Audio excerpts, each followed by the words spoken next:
di mana Allah Subhanahu wa taala berfirman, surah Al-Maun ayat nombor 5 hingga nombor 8, maka celakalah bagi orang-orang yang solat. Fawailul lil musallin. Maka celakalah bagi orang-orang yang solat. Siapa? Yakni mereka yang lalai dari solatnya. Kemudian lebih lanjut lagi Allah Subhanahu wa taala berfirman, mereka yang solat hanya supaya dilihat orang. Dia mengerjakan solat itu bukan kerana Allah Taala, tetapi dia mengerjakan solat itu supaya orang ramai melihat di bawah, wah, si fulan mengerjakan solat, rajin mengerjakan solat. Dia ingin supaya orang-orang memuji dia. Solat seperti itu Allah Ta'ala tak inginkan, dan Allah Ta'ala melaknat solat orang-orang seperti itu. Dan mereka mencegah diri mereka dan orang lain dari memberikan barang-barang ataupun bantuan-bantuan keperluan harian. Dia solat juga, tetapi dalam masa yang sama dia menghalang diri dia dan menghalang orang lain untuk memberikan bantuan kepada orang-orang yang memerlukan. Jadi solat-solat orang seperti itu Allah Subhanahu wa taala tidak inginkan, malah Allah Subhanahu wa taala melaknat solat-solat orang seperti itu. Jadi kita berdoa kepada Allah Subhanahu wa taala, semoga Allah Subhanahu wa taala menerima solat-solat kita. Kita tidak tahu solat yang mana yang Allah Taala terima, tetapi kewajipan kita terhadap Allah Subhanahu wa taala adalah mengerjakan ibadat solat ini, dan kita perlulah mengerjakan solat ini dengan penuh penghayatan, dengan penuh kekhusyukan, dengan penuh rasa kerendahan hati, hanya semata-mata kita beribadat kepadanya dan memohon pertolongan kepadanya. Maka solat seperti inilah yang akan membuatkan seseorang mukmin itu menjadi orang yang berjaya. Banyak ayat-ayat yang dah saya kongsi bersama para penonton sekalian. Mari kita lihat apa yang disabdakan oleh Rasulullah sallallahu alaihi wasallam, nasihat-nasihat yang Rasulullah sallallahu alaihi wasallam berikan kepada kita semua supaya kita dapat menghayati dan melaksanakan ibadat solat ini sesuai dengan apa yang diinginkan oleh Allah Taala, diinginkan oleh Rasulullah sallallahu alaihi wasallam. Rasulullah sallallahu alaihi wasallam meriwayatkan ataupun memberitahukan hadis ini yang diriwayatkan oleh Hazrat Jabir radhiyallahu taala anhu, bahawa beliau meriwayatkan bahawa Rasulullah sallallahu alaihi wasallam, iaitu saya mendengar Rasulullah sallallahu alaihi wasallam bersabda, dengan meninggalkan solat akan membuatkan manusia dekat kepada syirik dan kekufuran. Dan akibat daripada kita meninggalkan solat, lihat akibat daripada kita meninggalkan solat, bahawa seseorang itu akan terjerumus dalam kesyirikan kerana dia tidak menggantungkan kepercayaannya kepada Allah Subhanahu wa taala lagi.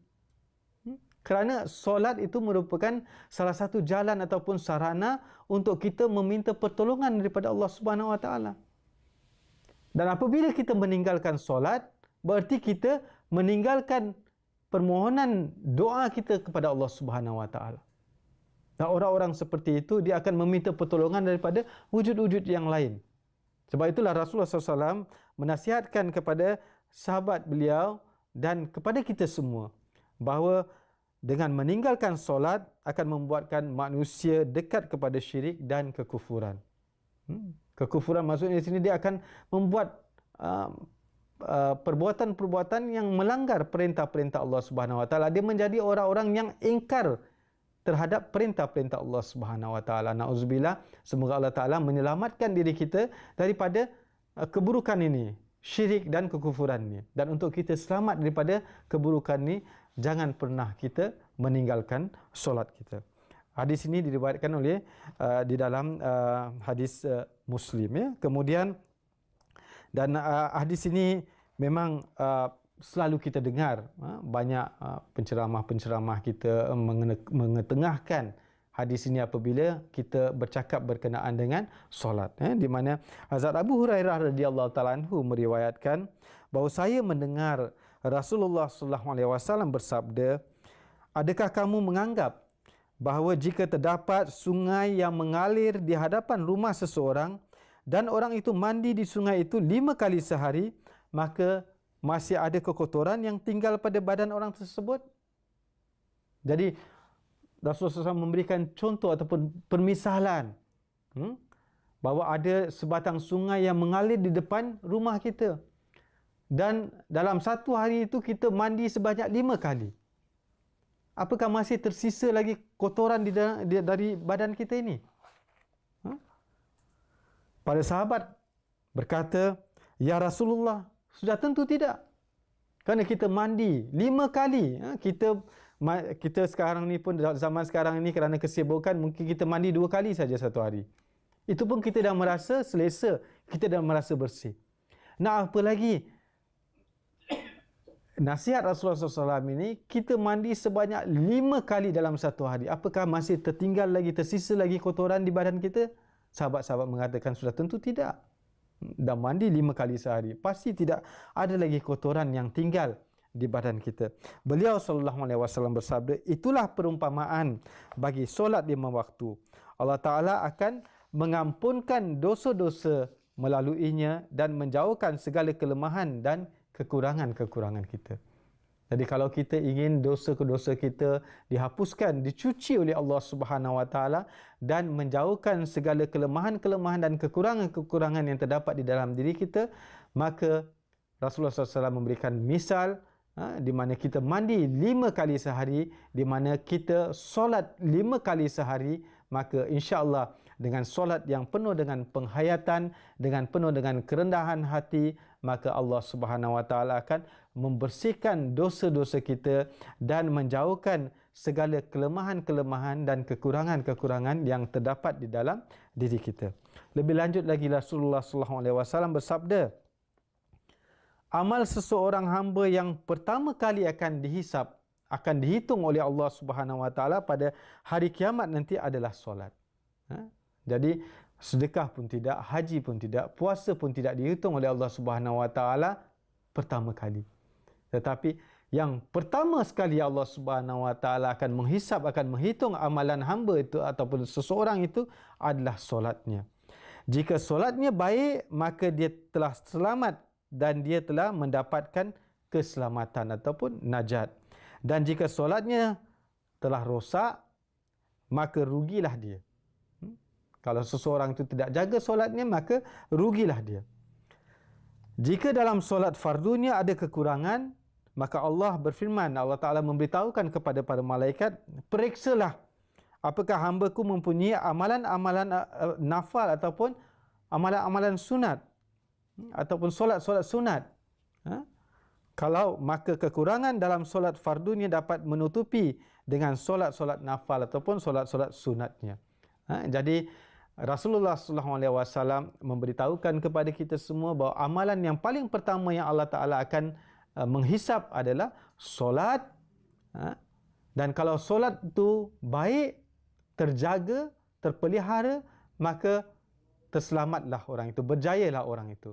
Tetapi kalau solatnya masih lagi ada lubang-lubang, ada ruang, ada rongak-rongaknya, maka orang itu akan tidak mendapatkan keselamatan. Namun Allah Subhanahu Wa Taala masih lagi memberikan peluang kepada orang-orang yang mengerjakan solat. Kalau solat fardunya terdapat kekurangan, Allah Subhanahu Wa Taala memerintahkan kepada para malaikat untuk memeriksa solat hamba itu. Kalau ada dia mengerjakan solat-solat sunat ataupun solat-solat nafal, maka solat-solat itu akan dapat menutupi kekurangan di dalam solat-solat fardunya. Jadi begitu cintanya dan kasihnya Allah Subhanahu Wa Taala kepada kita, tuan-tuan dan puan-puan sekalian. Dia tidak mahu kita sebagai hamba-Nya yang telah diciptakan oleh Dia sendiri, yang untuk diciptakan untuk beribadah kepada-Nya, Dia tidak mahu hamba-Nya ini tenggelam di dalam kemurkaannya, tidak mahu. Allah Subhanahu Wa Taala masih lagi memberikan peluang. Kalau dalam solat fardu ada kekurangan, lihat, periksa solat-solat nafalnya ada tak dikerjakan, solat-solat nafal, solat-solat sunatnya. Kerana dengan ibadat-ibadat nafal dan ibadat sunat inilah dia dapat menutupi kekurangan-kekurangan yang ada di dalam solat-solat fardunya. Jadi inilah beberapa ayat dan nasihat-nasihat Rasulullah SAW kepada kita semua ayat-ayat Al-Quran yang Allah Ta'ala firmankan, yang pastinya menjadikan kita cinta untuk melaksanakan ibadat solat kita. Kita tidak mahu meninggalkan ibadat solat ini. Kita tidak mahu meninggal ataupun kita tidak mahu terlepas peluang untuk bercakap-cakap, berkomunikasi dengan Allah Subhanahu Wa Taala. Kita tidak mahu kita tenggelam di dalam kekejian dan kemungkaran. Oleh kerana itu, kita haruslah berusaha sedapat mungkin untuk kita melaksanakan ibadat solat kita ini tepat pada waktunya yang telah ditetapkan oleh Allah Subhanahu Wa Taala. Selanjutnya, mari kita dengar pula apa yang dinasihatkan oleh Hazrat Masih Maud alaihissalam kepada kita semua berkenaan dengan solat, di mana Hazrat Masih Maud alaihissalam menasihatkan kepada kita semua, sentiasalah meletakkan kecintaan dan kebesaran Allah di dalam hati kamu semua, dan untuk itu tidak ada yang lebih baik daripada solat. Jadi untuk kita meletakkan kecintaan dan kebesaran Allah Subhanahu Wa Taala di dalam hati kita adalah dengan solat, dengan cara kita mengerjakan ibadat solat kita. Kerana puasa hanya setahun sekali dan zakat hanya pada mereka yang telah mencapai nisab. Tetapi solat adalah sesuatu yang mana setiap orang harus melaksanakannya dan ianya sesekali tidak akan pernah disia-siakan. Begitu mudahnya ibadat solat ni, tuan-tuan dan puan-puan sekalian, ya. Dengan kata lain tadi, begitu mudahnya ibadat solat ni. Kalau kita tidak boleh mengerjakan solat kita itu dengan cara berdiri, kita boleh duduk. Kalau duduk pun kita susah untuk melaksanakannya, kita berbaring pun kita boleh. Dalam keadaan sakit kita baring, kita boleh dengan menggerakkan anggota-anggota tubuh badan kita tu pun, kita sambil baring pun kita boleh melaksanakan ibadat solat ni. Kalau masih pun kita tidak boleh menggerakkan anggota-anggota badan kita kerana kita sakit, dah terbaring, kita masih boleh mengerjakan ibadat solat kita itu dengan isyarat mata kita. Tetapi kita jangan pernah meninggalkan solat. Satu ibadat yang sangat mudah untuk kita lakukan, tetapi masih lagi ramai orang-orang tidak mahu meluangkan masa untuk mengerjakan solat. Jadi seperti mana Hazrat Masih Maud alaihissalam sabdakan di sini, menasihatkan kepada kita semua bahawa kita perlulah sentiasa berusaha meletakkan kecintaan dan kebesaran Allah Subhanahu Wa Taala di dalam hati kita, dan caranya adalah dengan mengerjakan solat. Tetapi solat adalah sesuatu yang mana setiap orang harus melaksanakannya dan ianya sesekali tidak akan pernah disia-siakan. Selalulah dirikan solat dan dirikanlah dengan berfikiran bahawa saya berdiri di hadapan sesuatu yang maha kuasa, di mana jika dia menghendaki, maka pada saat itu, di dalam keadaan itu, malah pada masa itu dan di saat itu juga dia akan mengabulkan doa-doa kita. Allah Subhanahu Wa Taala maha berkuasa. Seperti mana saya katakan, solat itu merupakan sarana kita berbicara dengan Allah Subhanahu Wa Taala, kita meminta pertolongan Allah Subhanahu Wa Taala, dan kalau Allah Taala ingin, pada saat itu juga Allah Taala boleh mengabulkan doa kita. Selanjutnya Hazrat Masih Maud alaihissalam bersabda lagi, dirikanlah solat dengan teratur. Sesetengah orang hanya solat satu waktu sahaja. Ingatlah bahawa solat yang tertinggal tidak diampunkan, sehingga para Nabi sekalipun tidak diampunkan. Kalau mereka meninggalkan solat, ibadat solat ini, mereka pun tidak akan diampunkan oleh Allah Subhanahu Wa Taala. Jadi solat ini merupakan satu kewajipan yang mutlak untuk kita laksanakan. Tidak ada alasan yang perlu kita beri di hadapan Allah Subhanahu Wa Taala. Kita selalulah berusaha untuk mengerjakan ibadat solat ini. Selanjutnya yang terakhir, Hazrat Masih Maud alaihissalam bersabda, menasihatkan kepada kita semua, saya memberitahukan kepada anda sekalian bahawa jika anda ingin menciptakan satu hubungan yang hakiki dengan Allah, maka dirikanlah solat, dan dirikanlah solat yang mana anggota badan kamu bukan sahaja lidah, malah ruh, niat kamu serta perasaan kamu semuanya termasuk di dalam solat. Maksudnya segala-galanya kita tumpukan perhatian kita, ruh kita itu betul-betul di dalam solat kita itu. Maka insya-Allah solat yang seperti itu, seperti mana saya katakan tadi, akan membuatkan kita terlepas daripada perbuatan-perbuatan keji dan perbuatan-perbuatan mungkar. Dan solat seperti itu yang penuh penghayatan akan menjadikan kita seorang mukmin yang berjaya, yang senantiasa akan dapat meraih kasih sayang, rahmat, pertolongan dan kecintaan daripada Allah Subhanahu Wa Taala. Semoga Allah Subhanahu Wa Taala memberikan taufik kepada saya dan kita semua untuk sama-sama kita dapat mengerjakan solat dan menghayati solat kita, supaya dengan solat yang penuh penghayatan seperti mana saya katakan tadi dapat menarik kasih sayang dan pertolongan Allah Subhanahu Wa Taala. Semoga Allah Taala menjadikan demikian bagi kita semua. Allahumma salli ala Muhammad wa ala ali Muhammad kama sallaita ala Ibrahim wa ala ali Ibrahim innaka Hamidun Majid.